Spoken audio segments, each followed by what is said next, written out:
Bueno, bienvenidos a todos al quinto Congreso Iberoamericano de Teatro. Mi nombre es Yurani Giraldo, asistente de eventos académicos, y el día de hoy seré su acompañante en este tercer día de Congreso. Este año el tema central son las artes escénicas, poéticas y políticas para la paz. La mesa de hoy se llama Violencia y Migraciones y tenemos a nuestros ponentes desde Brasil, a Héctor Andrés Briones Vázquez, con su ponencia por una sensibilidad escénico-política, pliegues histórico-críticos de la relación entre teatro y tecnología en el ámbito iberoamericano. Desde Perú tenemos a Judith Mávila Paredes con su ponencia Devenir Digital, un análisis de Surte, el sonido de los sueños. Desde Estados Unidos, Gabriela Ramis con su ponencia La migración en el teatro iberoamericano contemporáneo. Y desde México, Alberto Villarreal Díaz Bonilla con su ponencia La reminiscencia escénica como alteridad al monorrelato estigmatizante de la historia universal. Muy amablemente le solicitamos a nuestros invitados estar atentos a las indicaciones del cumplimiento para poder llevar a cabo en su totalidad el contenido de las mesas.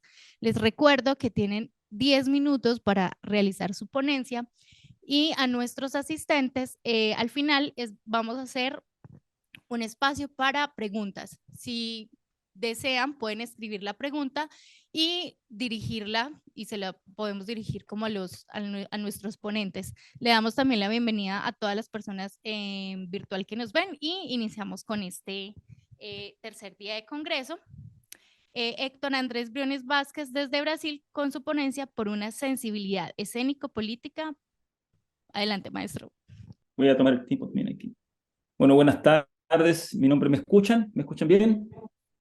Mi nombre es Héctor Briones, yo soy profesor en la Universidad Federal del Ceará, donde vivo actualmente, pero en el momento estoy haciendo un postdoctorado en Lisboa, en Portugal, en el Centro de Teatro de la Universidad de Lisboa, con supervisión del profesor Rui Pina Coelho.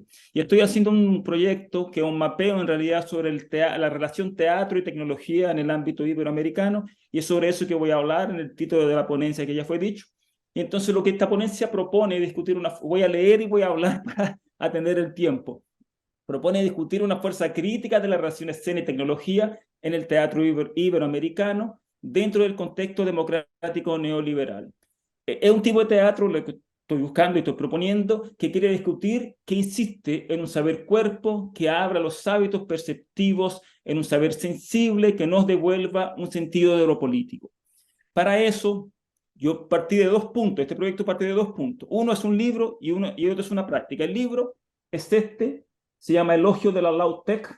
Elogio de la Lautec es un libro de Rodrigo Alonso que va a investigar densamente sobre la relación arte visual y tecnología en Latinoamérica. Inclusive arriesga a ser un histórico hablando de artistas pioneros en la relación arte-tecnología como la Marta Minujín, que ya en la década de 60 va a ser una especie de arte telemática, cuando eso se torna más comprensible y posible en el siglo XXI, y el grupo MADI, que va a trabajar con interfaz electrónica en sus obras visuales, una cosa que se torna famosa en Europa y en Estados Unidos, cuando estos artistas quedaron olvidados en la historia del arte contemporáneo. Entonces, él propone una revisión de esa práctica. Con eso, yo que me pregunté, caramba, y en el teatro, ¿qué pasa en el teatro, en la relación teatro y tecnología? Porque en el arte visual eso está más mapeado y también en la danza.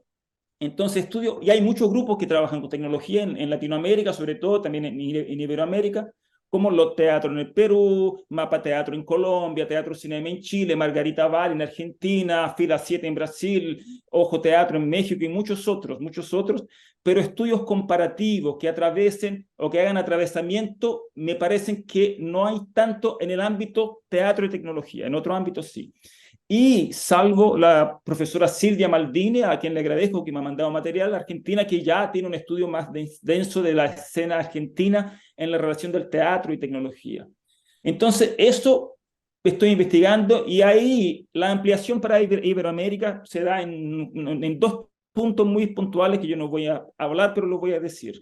Por un lado, la dimensión neoliberal que hemos vivenciado estos últimos años afecta al mundo entero y especialmente a Europa, donde vemos surgir también grupos de extrema derecha, como estamos viendo actualmente, pero hay otro punto que es la historia colonial. la historia colonial, ella nos atraviesa y nos pesa. Entonces, de alguna manera, entendí que era importante también incluir Iberoamérica y estoy trabajando a partir de ahora de Portugal, indagando cómo quiero hacer ese mapeo, indagando en los archivos de algunos festivales, fue un modo que encontré. Entonces he tenido acceso, por suerte, al Festival de Fitei en Porto, al Teatro Almada aquí en Lisboa, al Teatro de Cádiz en Cádiz, que me ha mandado material, al Teatro de Alcántara, y así pretendo ya en el año que viene, porque nos termina ahora, el FILTE que está en Salvador de Bahía, que es latinoamericano, y también pretendo buscar en el Festival de Manizales en el próximo año para continuar con este tipo de trabajo. Entonces, eso se relaciona a qué estoy investigando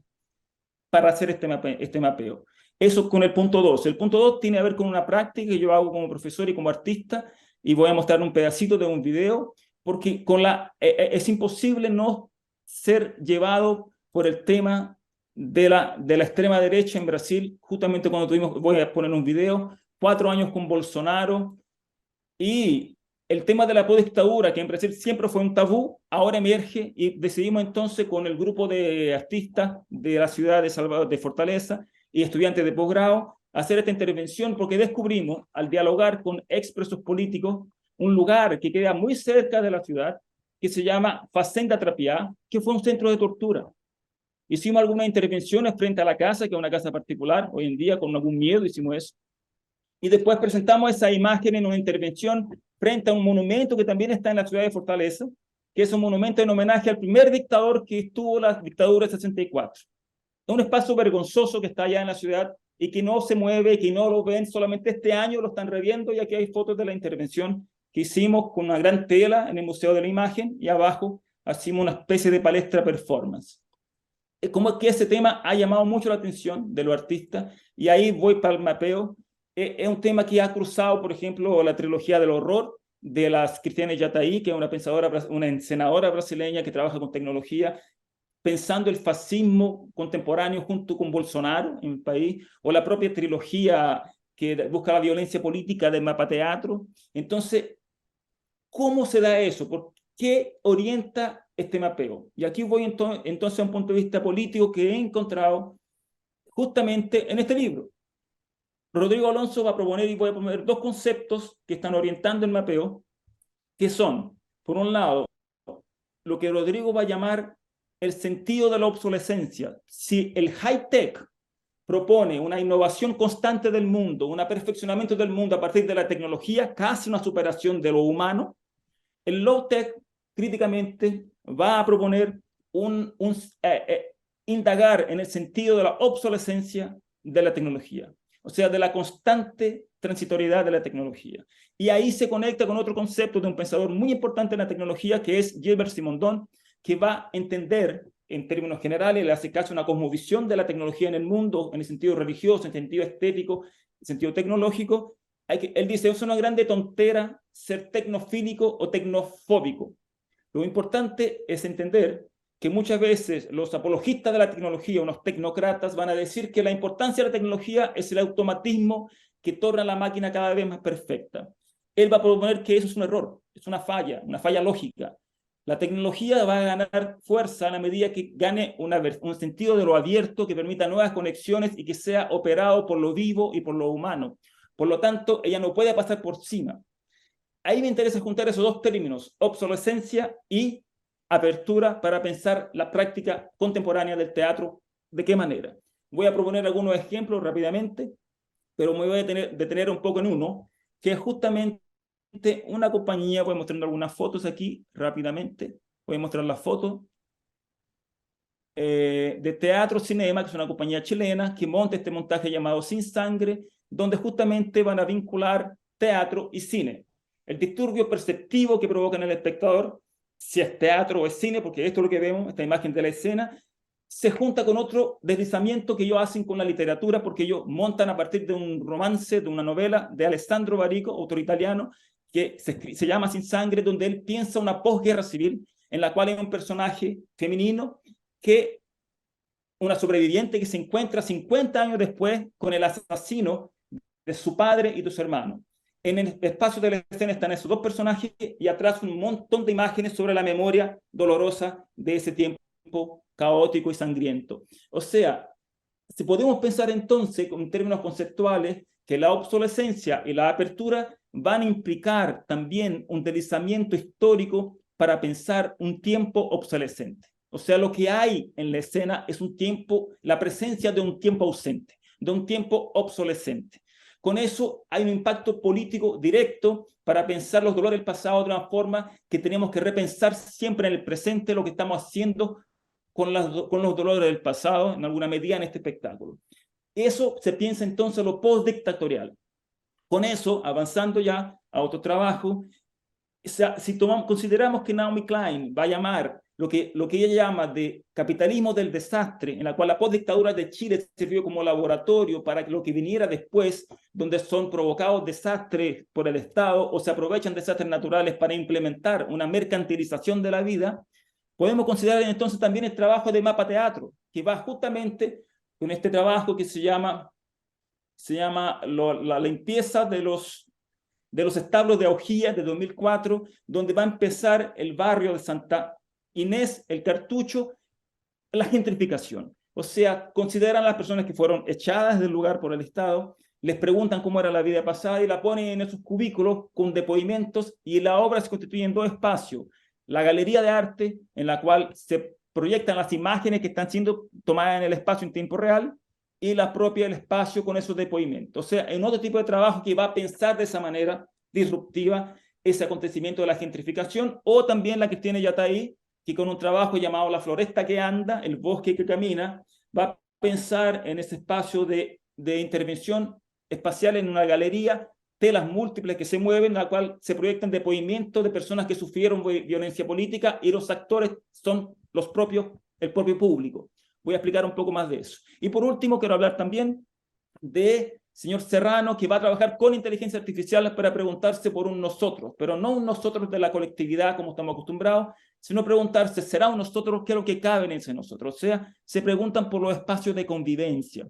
Con eso me llama la atención una habla, y con eso voy terminando, de la Cristina Yataí sobre el proceso de creación, que ella va a decir: no ensayamos para repetir, ensayamos para provocar nuevamente lo que queremos producir, o sea, en el presente pero sin ensayo. Hay una complejidad del tiempo implicado en el proceso de creación que va a determinar que, para que se elaboren esas poéticas teatrales, se torna también imprescindible que se elabore una poética de la propia escena. Y esa poética nos va a permitir, y ahí voy a tomar, y con esto cierro, una habla de la Carolina Ponce León, que ella va a hacer una curaduría de los 40 años de Mapa Teatro, y va a decir lo siguiente: haciendo eco al trabajo del dramaturgo Heiner Miller, según el cual el teatro es un laboratorio de imaginación social, Mapa Teatro propone cuestionamientos estéticos, poéticos, éticos y micropolíticos que tensan el arco entre arte y vida, o sea, una potencia política de la imaginación. Es justamente esta potencia política de la imaginación que nos brindan estos artistas que estoy mapeando, y que importa para pensar nuestro presente. La potencia democrática del presente, y aquí cito a Nelly Richard, pensadora chilena, en un lenguaje que respete y no oblitere lo más frágil y conmovedor de la memoria del desastre, para así poder abrir redes inéditas de inteligibilidad histórica. Con eso termina entonces mi ponencia. Muchas gracias.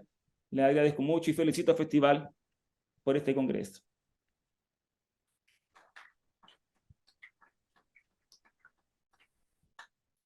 Muchísimas gracias, Héctor.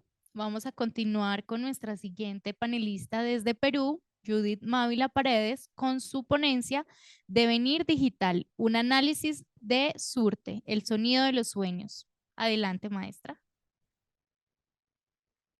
Buenos días. Muchas gracias por la presentación. Sí, ahora quiero trabajar la obra Surte, el sonido de los sueños, que es una obra teatral del 2022, escrita por Percy Encinas y Carlos González. Bueno, la trama se desenvuelve a partir de los problemas de la migración que conectan tres historias, ¿no? La historia principal, podríamos decir, es la de un joven llamado Facundo, que tiene un enorme talento musical, y su abuela Abby, que es la que predomina, ¿no?, en muchas de las escenas. Alrededor de ellos aparecen dos amigos de la abuela, un antiguo amor, Pasano, y una amiga migrante, Ilsa. También Abby, como Pasano e Ilsa, representan el pasado, ¿no? Uno lleno de violencia. Esto es bien interesante porque de algún modo refracta lo que sucedía en el Perú en los años 80, pero la obra tiene toda la intención de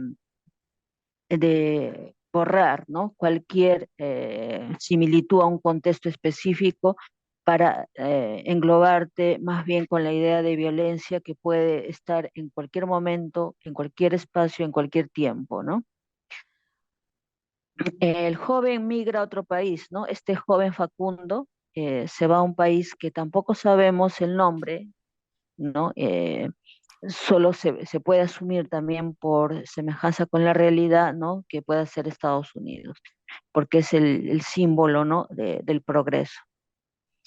Uno que simboliza la prosperidad para poder hacer y comunicar su música. Sin embargo, termina enfermándose y luego muere. La obra representa la violencia política, como les decía, sufrida en el Perú en los años 80 y 90, y la enfermedad también. Recuerden que esta obra eh, nace en el 2022, ¿no? Y estábamos pasando en ese momento por el coronavirus, ¿no? Entonces se podría deducir que lo que muere Facundo es precisamente esta enfermedad, aunque tampoco se dice, ¿no? De forma clara, podría ser cualquier otra enfermedad, ¿no? Entonces, el coronavirus estaría funcionando aquí de forma metafórica. Hay una clara intención de universalizar estos sucesos, ¿no? Borrar cualquier semejanza con una realidad específica, precisamente brinda la posibilidad de que el texto se adapte, ¿no? A diferentes tiempos, a diferentes espacios, y no se limite su lectura. Eh, a partir de estos hechos nos preguntamos cómo se reconstruye una sociedad absorbida por la violencia pasada, la violencia política sufrida en el Perú en los años 80 y 90 y la enfermedad, la COVID-19. Las hipótesis al respecto son un devenir, el cuerpo de Facundo deviene en digital, sus creaciones pasan a formar parte de un lenguaje informático y que los jóvenes músicos pueden leer muy bien. De ese modo, Facundo sobrevivirá en esa transformación. En cambio, el tema de la violencia política pasa más por un cuerpo caduco y parece estar condenado a perecer en los cuerpos de los sobrevivientes. La obra tiene una intencionalidad armónica que se sostiene con el lenguaje de la música, ¿no? Y aquí quiero ahondar un poco en el aspecto de la violencia, ¿no? Como les decía, eh, en la obra hace referencia, ¿no? A partir del personaje de Pasano y de Abby, a una violencia sufrida en el Perú en los años 80 y 90, ¿no? Producto de eh, dos grandes grupos, ¿no? Y en el medio se encontraban eh, las comunidades andinas, sobre todo, ¿no? Estamos hablando del terrorismo y el Estado, ¿no? Confrontados, producía una serie de embates, ¿no? A la sociedad. Estos personajes representan ese pasado, ¿no? Ellos han vivido eso. De hecho, el hijo de Abby eh, también ha incursionado, ¿no? En las líneas terroristas, ¿no? Y por eso la abuela intenta proteger, ¿no? Al hijo del hijo, ¿no? A su nieto. Pero, como les decía, esta violencia está en todas las historias, ¿no? Y una de las historias que me llama la atención fuertemente es porque en la puesta en escena las actrices hicieron dobles personajes, ¿no? Una tenía el poder y la otra era la subalterna, y luego esas mismas actrices cambiaron de roles, ¿no? Y una se asumió la subalternidad y la otra el poder, ¿no? ¿Y dónde vemos esta escena? Precisamente como parte de la burocracia migratoria, ¿no? Como les decía, la historia principal está acompañada de otras dos que exploran el mundo kafkiano de la burocracia migratoria. La naturalización de su injusticia, de sus asimetrías, se representa muy bien en el escenario, mostrando la verticalidad del poder. Ambas historias secundarias presentan a una mujer ejerciendo la arbitrariedad del poder y a otra sufriéndolo.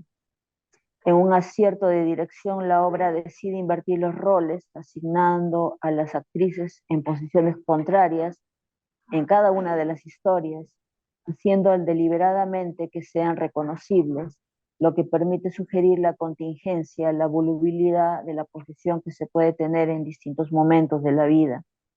Puede leerse entonces como un atisbo a otro mundo posible, precisamente a partir de estas dos historias, la de la burócrata, ¿no? Y la mujer deportada, ¿no? Que es una escena que sucede en migraciones, ¿no? Donde la mujer deportada intenta, ¿no? Que la burócrata acceda a sus deseos y no la deporten, ¿no? Del país.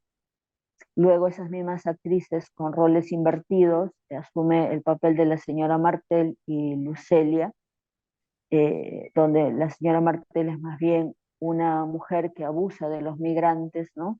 Eh, y los violenta de tal modo que no respetan, ¿no? Ni los derechos más primarios, ¿no? Entonces, en toda la obra, la violencia está presente, ¿no? Porque hay alguien que detenta el poder y hay alguien que lo asume de forma sumisa, pero también hay una lucha constante, ¿no? Por revertir ese papel. Y es interesante cómo en la obra los personajes viejos, ¿no? En la historia principal, los personajes viejos son los que asumen el rol, ¿no? O mejor dicho, están vinculados, ¿no? Con la violencia política que sufrió el Perú, ¿no? Y en cambio, el personaje joven, en realidad el único personaje joven de todas las escenas, ¿no? De todas las historias, que es Facundo. Al final sí aparecen otros tres jóvenes, pero su papel es pequeño, ¿no? En relación a los demás y en relación a Facundo. Facundo es el único joven que predomina, ¿no? En todas las escenas. Y en él está presente la esencia de la rebeldía, más no el pasado, ¿no? Y la representación de Facundo más bien se ve atravesada por el problema de la enfermedad, ¿no? Es como que la obra colocara dos elementos históricos, ¿no? Eh, tanto la violencia terrorista, pero también eh, la enfermedad, ¿no? Que estaba atravesando todo el mundo. Y me llamó la atención ese hecho porque al final el único personaje joven muere, ¿no? Muere por esta enfermedad, muere abandonado, ¿no? En un país lejano que suponía la prosperidad, ¿no? Se quiebra la fantasía de progreso, ¿no? Que viene del norte. Eh, y, eh, y su cuerpo, ¿no? Como les decía, es el que deviene, producto de la tecnología, ¿no? Todo lo que él tenía en un material mucho más cercano al cuerpo, ¿no? Es decir, la escritura, ¿no? En papel, no niego que también sea una tecnología, ¿no? Pero no, es más cercana al cuerpo. Ok. Ya para ir cerrando, ¿no? Este joven utilizando la categoría de Lewis Guattari, ¿no? Deviene, ¿no? Deviene un ser molecular, ¿no? Se desterritorializa, ¿no? De su propio cuerpo, ¿no? Y deviene en tecnología, ¿no? Su música va a pasar a, a, a otras formas de comunicación, a otras formas de semiótica que va a producir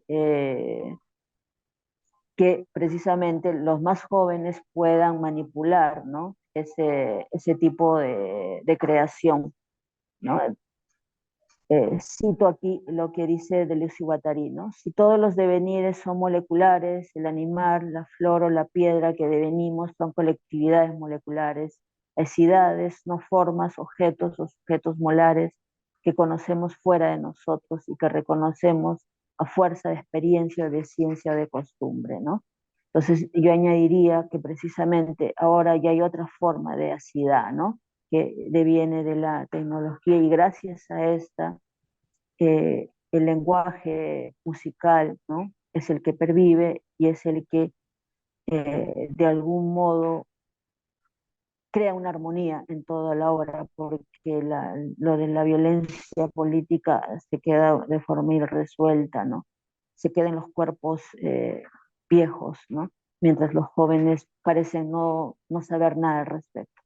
Gracias.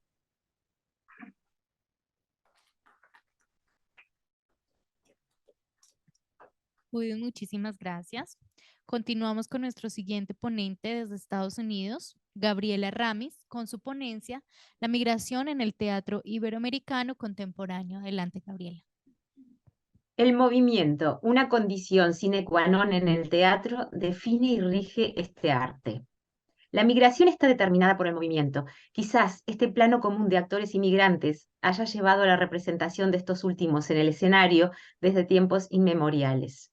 Los actores han sufrido históricamente la marginación social y persecución política como vagabundos que viajaban en busca de público. El motor del migrante es la carencia de un estatus territorial, político, jurídico o económico, según Thomas Nail señala. Aun cuando la migración pueda parecer la elección libre de un individuo, siempre implica la expulsión de una sociedad que se beneficiará con este movimiento. Aun cuando la migración pueda resultar una mejora económica o social, el proceso implica incertidumbre y riesgo para el individuo. La migración ha formado parte de la historia de Iberoamérica y como consecuencia ha sido un tema significativo en el teatro. Actualmente los países iberoamericanos son países receptores y expulsores y presentan movimientos migratorios internos. En Iberoamérica el inmigrante fue un personaje fundamental del teatro a fines del siglo XIX y principios del XX para reflejar los procesos sociales de aculturación y asimilación. Más adelante, muchos teatristas se vieron obligados al exilio durante las dictaduras del siglo XX. La imagen de un personaje llevando una valija en el escenario ha sido omnipresente en el teatro iberoamericano. En el siglo XXI, el tema de la migración se aborda en el teatro de Iberoamérica con fervor. Los espectáculos sobre la migración son numerosísimos y abarcan una variedad de formas. Teatro en talleres para inmigrantes en centros sociales y culturales, teatro como una forma de activismo en colectivos que abogan por los inmigrantes y teatro profesional. Se pueden identificar dos aproximaciones claramente diferenciadas, una referencial y otra poética. En el teatro profesional, con una aproximación poética, podemos ver la migración en dos espectáculos de dos actrices y directoras inmigrantes en Colombia. 7 años de silencio de Lorena Briscoe, argentina, y La extranjera de Mérida Urquía, cubana. Estrenada en Bogotá en 2017, 7 años de silencio presenta a una actriz argentina en busca de trabajo en los Países Bajos. La autora, directora y actriz es Lorena Briscoe, que fundó el grupo teatral Medea 73 en París en 2004. Para crear 7 años de silencio, hizo seminarios para extranjeros sobre su condición de inmigrantes y sobre este material escribió el texto en 18 meses. La obra cobró forma con la contribución del actor Bernardo García. Briscoe explora factores que afectan el proceso de aculturación, como la soledad, la lucha por la supervivencia y el fracaso del proyecto migratorio. La oficina del Departamento de Inmigración es el campo de batalla donde la actriz es sometida a un cuestionario. Un empleado señala su falta de adaptación y carencia de habilidades lingüísticas. Ella contraataca con comentarios despectivos y arrogantes sobre el país receptor. Está en riesgo la inclusión de la actriz en la sociedad y la lucha se traduce en el uso del espacio y del lenguaje verbal. En las escenas de la casa, sus acciones son anunciadas por la narración en presente de un observador. Las acciones precedidas por la narración dirigen la atención a la opresión del inmigrante. Si en el departamento de inmigración vemos a la actriz inmigrante fuerte e irónica, en la casa revela sus dudas y sus debilidades. Dice, cito, me siento como si estuviera repitiendo lo mismo todo el tiempo, porque ahora el tiempo es circular, no lineal, fin de cita. La inconclusión y la precariedad como sus estados persistentes están representados en el vestuario, un camisón y un deshabillé, aún en la oficina. La falta de zapatos o un zapato puesto y el otro en la mano en un gesto fuerte y congelado. Bellan Remus explica que, cito, el sujeto de la diáspora es espectral, no pertenece ni aquí ni allí, ya que su carácter incompleto es constitutivo, fin de cita. La presencia del inmigrante es irritante porque, como dice Svetlana Boym, el exilio es una transgresión cultural. Y como transgresora, la inmigrante es controlada. En la oficina la critican, se burlan de ella y la humillan. En la casa, el narrador anuncia las acciones de ella y manipula su cuerpo como un objeto inanimado. Los dos actores realizan una coreografía en que la repetición de rutinas contribuye a crear la percepción del tiempo circular de la actriz inmigrante. Hay una inversión de su rol en la vida. Se le niega la oportunidad de practicar su profesión, pero el monitoreo de su integración a la sociedad implica la intrusión estatal en su vida privada y provoca en ella la autorreflexión. El lenguaje verbal se presenta como un factor crucial, tanto en la búsqueda laboral como en sus interacciones sociales. El empleado no le permite hablar porque el manejo del lenguaje es pobre. El lenguaje verbal es un nexo de poder en las diferencias culturales o físicas, como señala Emma Cox, y como tal, el empleado lo usa para marcar a la actriz inmigrante como ajena a esa sociedad. Briscoe define su trabajo como teatro fractal. Los fractales son estructuras iterativas presentes a múltiples escalas y usadas en las matemáticas. En base a esta idea del fractal, John Briggs formula el concepto de reflectáfora, que es un procedimiento artístico para multiplicar el efecto de elementos que se reflejan unos a otros en la obra de arte. Este efecto crea conciencia de similitudes y diferencias entre los componentes de la obra de arte y simultáneamente la ambigüedad de componentes genera una riqueza artística en la estructura orgánica. Un ejemplo de reflectáfora es la narración al principio de la obra. Cito. Narrador. Aunque sus ojos están cerrados, está despierta. Cuando sus ojos están cerrados, piensa. Otras veces, recuerda. Otras simplemente escucha, como el mundo se despierta a su alrededor. Graznidos de patos, aleteos cercanos, los patos volando por encima del canal, el viento que casi arranca la valla del jardín. Fin de cita. Este texto, que se dice mientras la actriz toma impulso para levantarse de la mesa en la que está sentada, con los brazos alrededor de las rodillas y el rostro cubierto, adquiere nuevos significados cuando se repite en todo el espectáculo con la misma acción física. Lo que al principio parece una simple descripción de las primeras horas del día, luego revela el temor y el estrés en que vive esta mujer, no poder dormir y sufrir el acoso del pato, que representa la sociedad neerlandesa que la observa desde el jardín. Como en una pieza musical clásica con un tema con variaciones, en este texto los fractales funcionan para revelar nuevas dimensiones de lo que parece familiar. La reflectáfora en 7 años de silencio ilustra el procedimiento de defamiliarización de Victor Shklovsky con una técnica que aumenta la dificultad y la duración de la percepción, creando conciencia de la elaboración del objeto. La reflectáfora es una forma de defamiliarización, pero su utilización en esta obra demuestra que el procedimiento no implica un espectador completamente perdido en la percepción del objeto artístico. Se descubren significados y se van multiplicando en capas a medida que la percepción avanza, mientras acciones repetidas iluminan escenas previas. El hecho de que la inmigrante de este texto sea una expatriada y no una migrante hace adecuado el uso de estos procedimientos. La urgencia de temas tales como la necesidad de justicia social dirigiría la atención al contenido en una función referencial, más allá de la elaboración o estructura del espectáculo en una función poética. A través del metateatro, Mérida Urquía, actriz y directora cubana residente en Colombia, ve la emigración como un viaje que lleva a la construcción de sí misma y a la adopción del teatro como hogar. En La extranjera, estrenada en 2014, 3 valijas como símbolo del viaje se vuelven el hogar para este personaje de la actriz, que se va de Cuba. Irse la convierte en la extranjera, pero también le permite encontrarse a sí misma en la memoria. Aunque generalmente el arte se señala como un agente que refleja y da forma a la identidad de una comunidad, en La extranjera la identidad en juego es la de la actriz. Responde al concepto de Eugenio Barba de Tercer Teatro como grupos teatrales de soñadores que buscan una respuesta a sus necesidades individuales. El texto está determinado por el metateatro, puesto que está basado en la autorreferencialidad y la referencia al mundo teatral. En la extranjera, Emilia decide abrazar la profesión de su abuela y emigrar. La profesión teatral se convierte en la única forma de identidad, pero la referencia es siempre Cuba. La mirada está dirigida al origen, más que al punto de llegada. Sin duda, la extranjera es el resultado de una autorreflexión reforzada por el exilio lúcido, que como Jacqueline Chenier-Chandron señala, es generado doblemente por la condición de artista y de emigrante. Urquía aborda el tema de la emigración tanto como motivo de nostalgia como oportunidad de reafirmar la identidad de un actor como profesional. La crisis personal es el origen de la identidad artística.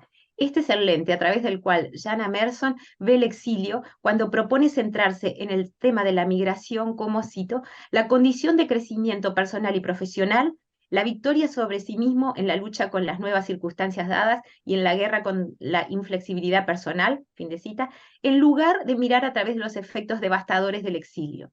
En La extranjera, la amargura aparece cuando la actriz narra su partida de Cuba en 1994, mientras el país colapsaba después de la caída del muro de Berlín y de la Unión Soviética. Describe el efecto como, cito, un hambriento e insaciable barranco que devoraba, mordida a mordida, todo nuestro pasado, todo nuestro futuro. Yo hice del teatro mi patria, y como una más de la generación de la diáspora, pasé a ocupar la categoría universal de extranjera. Fin de cita. Lo que la actriz enfrentará, la pérdida de la patria, que implica una necesidad de reconstrucción, no es ajeno a lo que la profesión actoral requiere. La creación de un nuevo personaje con todos sus riesgos y aventuras es un ensayo del proceso de migración. Ambos procesos requieren abrazar una nueva identidad que será nutrida por una identidad anterior. Según palabras de Fernando Marchiori, el actor se maneja con una creación de un cuerpo extranjero. La construcción de una nueva identidad es vital en la emigración.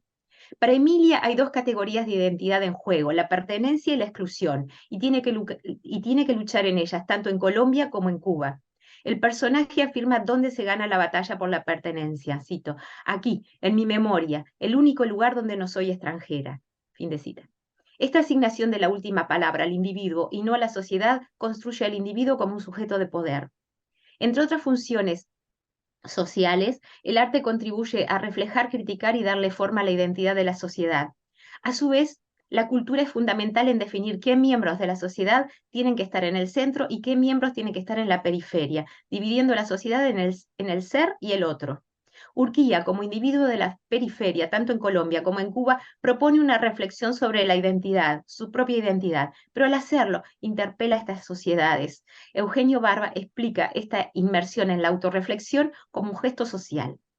En La extranjera, Emilia, como artista, es una expatriada y no migrante, al igual que la actriz de 7 años de Silencio. En ambos espectáculos, la atención del espectador es dirigida hacia la elaboración del objeto artístico, en uno mediante la reflectáfora y en otro mediante el metateatro. Gracias.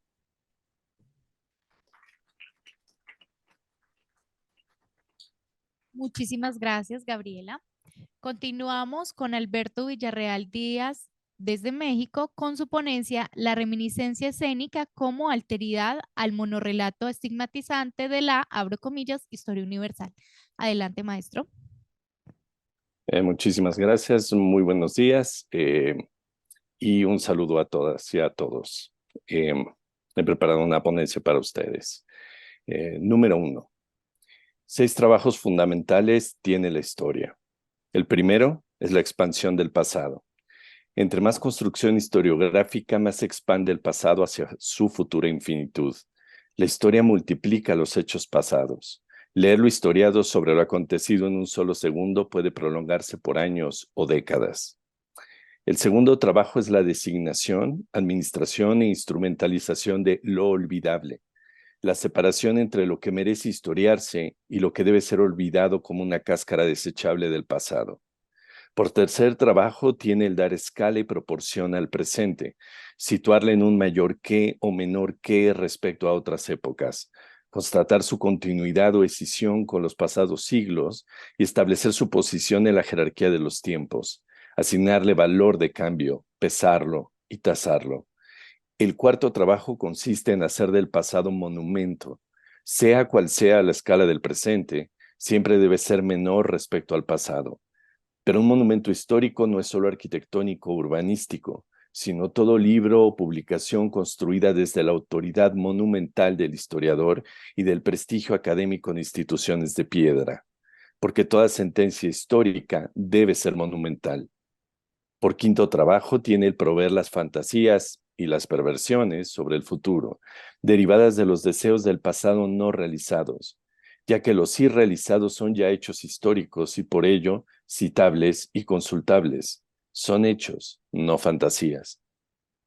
El sexto trabajo consiste en la regulación jurídica de las condonaciones y condenas que el pasado hace al presente. El pasado nos reclama y nos exhibe en aquellas promesas que no pudimos cumplir siendo presente. Nuestros antepasados, hoy catalogados e historiados, creyeron que lo lograríamos, pero hemos fracasado. Nosotros, ya expuestos, les damos réplica produciendo historia, mientras con inventarios de reproches y barridos hacia el futuro pretendemos prearchivarnos en una futura historiografía. Ser en el futuro en un pasado que ya se archivó a sí mismo.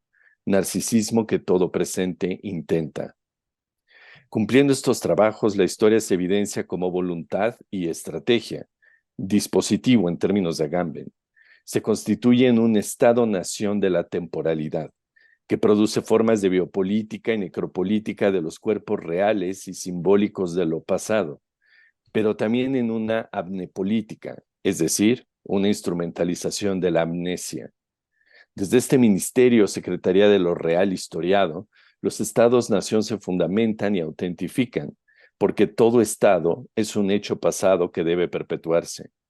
La historia hace así del tiempo territorio, tierra que entre más se coloniza, más se extiende, asumiendo que aún hay territorios salvajes necesitados de historia, ya que sin ella, todo es finalmente salvajismo.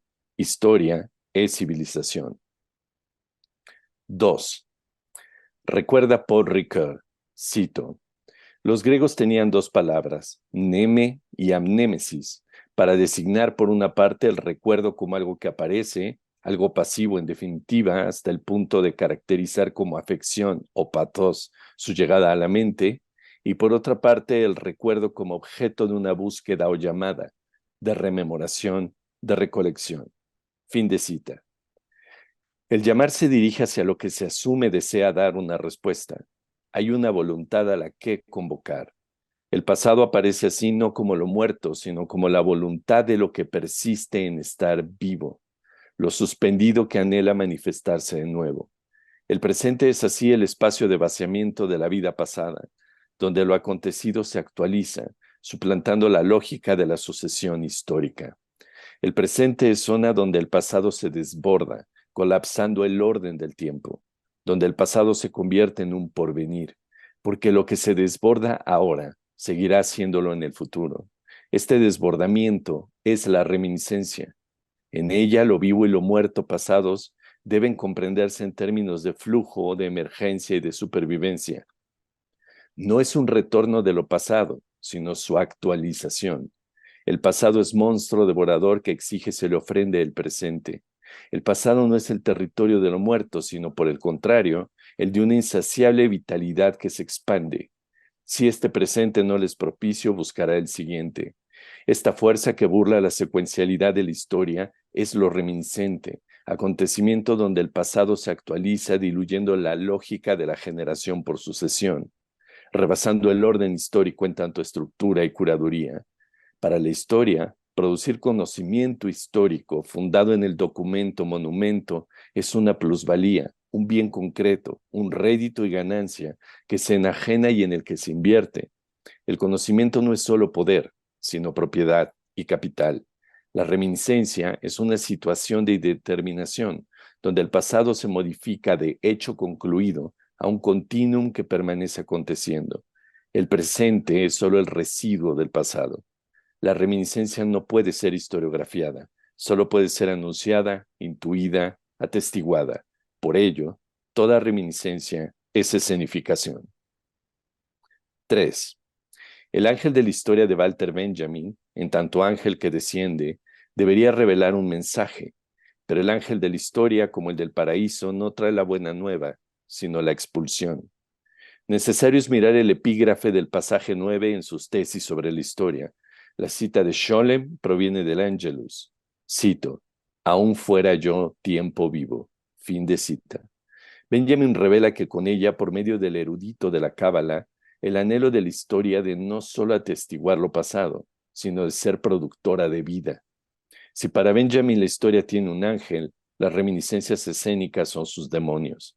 Los hechos son historiables, catalogables, pero los acontecimientos de lo reminiscente escénico son fuerzas no racionalizadas, imposibles de historiografiar. La herencia, contable y medida, es la historia. La sangre es reminiscente. Bajo ella se crean y se destruyen familias, naciones, ciudades, se generan mayores extremismos o los más fuertes vínculos. La reminiscencia es silenciosa hasta su estallido absoluto en su invocación escénica. La interioridad y la privacidad de la vida cotidiana no son ocultamientos, sino lugares de espera, de germinación de lo reminiscente. Ahí donde la historia produce huecos olvidos, se acrecenta la reminiscencia, en los sótanos húmedos de la historia, donde obtiene forma en la privacidad del recuerdo, en lo innombrable, ya sea por gozoso o por vergonzoso. Por ello, la reminiscencia escénica es el fenómeno fundamental del escenario, que produce la experiencia de presente de un pasado que no está en la historia biográfica personal. Lo reminiscente es una existencia que se actualiza en el vacío presente mediante escenarios. No es una crítica de la historiografía, sino otra forma de existir en el tiempo mediante monstruosidad encarnada y fantasmagórica. 4. La historicidad es antagónica a la escenificación. La historia y el arte moderno se cristalizan en la ilustración, concretamente con la invención del museo, que sella así arte con historia, con sus implicaciones de curaduría, conservación y colección que se espacializan en su estructura. Lo reminiscente, por el contrario, se actualiza en escenarios que no están fijos, sino que se actualizan una y otra vez. Así, mientras el museo resguarda las formas del espacio-tiempo, el escenario las disuelve, intentando diluir su capacidad misma de contención. El escenario no tiene lógica de sucesión, sino de crecimiento, envejecimiento, de corrupción, de muerte y de la producción misma de la materia. Que las prácticas escénicas no asuman su paradójico antagonismo histórico con la historia, asumiendo su naturaleza reminiscente, resulta en la política cortesana de lo escénico intentando justificar su existencia, dando su utilidad como subherramienta o subalterna de la ética, la moral, del espectáculo o de la política. Se subordina a la historia, a su teoría y a su doctrina de conocimiento y plusvalía, eliminando así su natural fuerza reminiscente. Hastie Sleman lo explica de la siguiente manera, cito, el prejuicio antiteatral se urde como un hilo conductor desde la filosofía antigua y el odio de Platón a la teatrocracia, pasando por los padres de la Iglesia y Rousseau hasta llegar a la actualidad. En el teatro, la filosofía y la teología reconocen su propia imagen distorsionada, que deben expulsar de la polis del logos o también de la Iglesia, para salvaguardar el pensamiento, el orden, la moral, las buenas costumbres o lo correcto y la fe. Por cierto que desde algún tiempo se vive una nueva variante de este conflicto. No hay ningún teatro, ningún festival, prácticamente ninguna producción artística que no crean que debe legitimarse, en lugar de enfocar los reflectores en el verdadero logro representado por los esfuerzos de la estética teatral. Esta forma de ennoblecimiento teórico y de clasificación del arte solo provocará, en el fondo, una devaluación inconsistente. Fin de cita. La aceptación de la reminiscencia como fenómeno escénico antitético a la historia universal, que desfonda aquel monorrelato angélico y por ello de divina universalidad, es un acto indispensable para abandonar la subordinación escénica, y más aún, para devolver la complejidad a los fenómenos reminiscentes con toda la desmesura del vertido del pasado hacia el presente, con su liberadora y herética deshistorización de la vida. Muchas gracias. Muchísimas gracias, Alberto. Bueno, con eso ya terminamos con todos los ponentes. Vamos a abrir en este momento un espacio para preguntas. Si alguien tiene alguna pregunta, alguna duda que quiera resolver o algo que quiera decir, este es el momento. Y también abrimos espacio para nuestros asistentes virtuales para que hagan sus preguntas. ¿Alguien?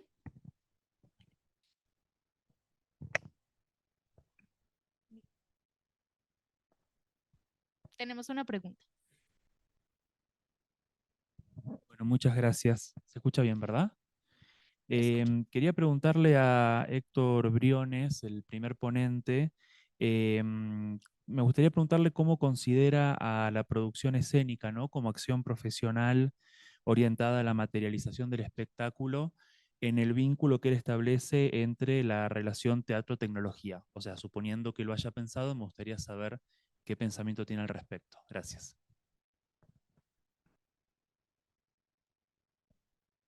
Por favor, ¿tienen el micrófono en mano para entender Sí. mejor tu pregunta? Porque me quedó un poco por alto de Sí, saber cómo es la producción escénica, en qué claro. sentido, en La, pre- general, la- Claro, tal cual. La pregunta tenía que ver en la relación que establecías entre teatro y tecnología. Yo me preguntaba si en algún momento habías pensado a la acción profesional de producir espectáculos en vínculo con las dos dimensiones que mencionas. Es una pregunta interesante porque eso se relaciona con la industria y en cómo eso que se da. Entonces yo creo que es una pregunta muy que llega en un punto que muchas veces poco pensado, justamente que son los factores. Bueno, eso se da no solamente con teatro y tecnología, ya se da con teatro en toda la instancia en realidad. Es pensar el factor de producción y poética, ¿no? Entonces yo creo que es una brecha abierta para pensar, porque generalmente las producciones están pensadas dentro de un ámbito bastante neoliberal. Los festivales de teatro están pensados en un ámbito bastante neoliberal muchas veces porque necesitan de recursos y hacen el juego para poder sobrevivir. Entonces yo creo que ahí sí hay un impasse de cómo las prácticas se aprovechan de ese impulso, porque por ejemplo, muchos de los grupos que yo cité tienen financiamiento extranjero, no son financiamientos nacionales. ¿No? No tienen como ser, porque los financiamientos nacionales prácticamente o no existen. Bueno, en Brasil paró todo con Bolsonaro, ahora se está retomando una producción que ya venía, que tiene una cierta fuerza, pero no es tan fuerte como los países europeos, ¿no? Hay otros países que Bolivia tiene muy pocos proyectos que apoyan ese tipo de iniciativas. Entonces se dan muchas veces es un problema pensar en realidad. No tengo ninguna respuesta definitiva, pero yo creo que los artistas que han logrado traer una contundencia política a partir de esa mirada más contemporánea del teatro actual en Latinoamérica, está sabiendo cómo operar sin rendirse, por ejemplo, pienso en Mapa Teatro, sin rendirse al discurso neoliberal. O sea, aprovechan las posibilidades porque saben que las posibilidades son nuestras. Hay una cosa que es común y que no fue retirado del común. Un poco en ese impasse se encuentra en ese lugar. Yo creo que eso sería un poco la respuesta que me podría aproximar a esa problemática. Y es una problemática contundente, eso surge en cada festival o en cada producción, ¿no? Uno tiene que lidiar, tú ahora, un congreso como este, tiene que lidiar con tecnología de alto costo muchas veces, que está financiado por una serie de otros procedimientos que estamos aquí sometidos, y tenemos que aprovechar eso o por lo menos jugar con eso para poder pensar críticamente lo que estamos haciendo en el mundo. Yo creo que los artistas, muchos de ellos han generado, han logrado hacer eso en alguna medida. Muchas gracias.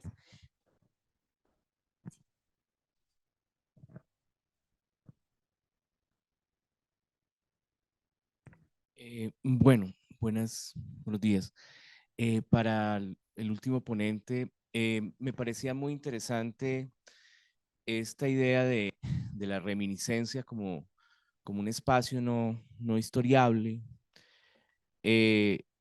Pero mi pregunta, y me gustaría que se pudiera, si lo puedes ampliar, si para ti, digamos, el espacio teatral o escénico es la posibilidad de deshistorizar, ¿no? ¿Cuál es la relación entonces que tú estableces entre la historia o la historiografía y el teatro? Sí, me parecería interesante que nos contaras. Gracias. Bueno, muchísimas gracias por la pregunta. Bueno, parto de una relación absolutamente tensa entre teatro e historiografía. Es decir, la historiografía como un territorio que trata de organizar, de dar lógica, de dar forma, y justamente lo teatral como un espacio absolutamente desbordante, desfondante, de ruptura, de desequilibrio. De lo que partiría esta suposición es cómo actúan las fuerzas de lo vivo o de lo vital, y es pensar que el teatro actualiza o reintroduce fuerzas que aparentemente están suspendidas o pueden haber sido ya nombradas, anotadas, particularizadas por la historia, entonces les vuelve a conceder vitalidad. Y al introducir esa vitalidad aparece lo fantasmagórico con una enorme potencia que puede ser incluso aniquiladora de cualquier concepto histórico. Es una idea que aparece en varios historiadores. Por ejemplo, la historia, el pensamiento mismo de la Nachleben en Avi Warburg, que se trata justo de cómo las imágenes o lo que ya aconteció tiene una fuerza hacia el presente. Y es pensar de que entonces aquello que consideramos que ya se encuentra en el territorio de lo organizado por la historia, de lo anotado, entonces entra por medio del teatro. Entonces, el teatro parece así como una fisura concreta del espacio-tiempo.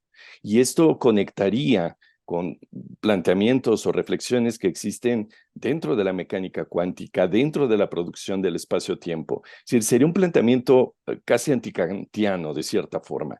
Es decir, el espacio-tiempo no es una intuición, no es algo que exista previamente, sino es una formación que se produce culturalmente y que se produce en la conciencia. Y sería el teatro el que genera el espacio-tiempo como existencia concreta, como percepción específica. Es decir, antes del teatro y de las escenificaciones en general, no podríamos construir conciencia del espacio-tiempo. Así que entonces el teatro y la historia serían dos formas de pensar qué es el espacio y qué es el tiempo. Entonces, por eso la necesidad de pensar un concepto como lo reminiscente, es decir, algo que surge, que se desborda, que se introduce al presente, y también pensar el presente como un vacío, como un lugar donde entonces las fuerzas del pasado están actualizándose una y otra vez. Es algo que tiene que ver más con una filosofía justo que podría abrevar de tradiciones, incluso dentro de Occidente, que no son las canónicas, como el pensamiento, por ejemplo, de Whitehead, como la filosofía, o que incluso está cerca de pensamientos donde lo teatral fue el centro, por ejemplo, el teatro de la mente de Giulio Camillo en el siglo XVII, o los procedimientos que después va a ser Giordano Bruno, por ejemplo. Creo que algo de lo reminiscente, para cerrar el comentario, es muy importante no considerar que nos encontramos en el espacio más desarrollado del pensamiento, sino que sencillamente nos encontramos en otras variaciones del proceso del pensar, pero que lo teatral justo puede introducir cualquier punto del pensamiento que se encuentre registrable o que se encuentre intuible en el pasado. Por eso me parece fundamental la idea de reminiscencia, porque realmente desborda las lógicas que incluso a veces parecen someter lo que podemos pensar del teatro, y como si el teatro tiene que supeditarse a esta especie de categorías históricas, cuando puede producir sus propias categorías y asumir toda la fuerza que estas categorías tienen y defenderlas de cierta forma. Muchas gracias por su pregunta. Muchísimas gracias. Bueno, con esto vamos a dar por terminado la mesa del día de hoy. Le agradecemos a todos nuestros ponentes. Estuvieron maravillosas estas ponencias. A nuestros asistentes, muchísimas gracias. Y a nuestros asistentes virtuales. Damos por terminada esta mesa.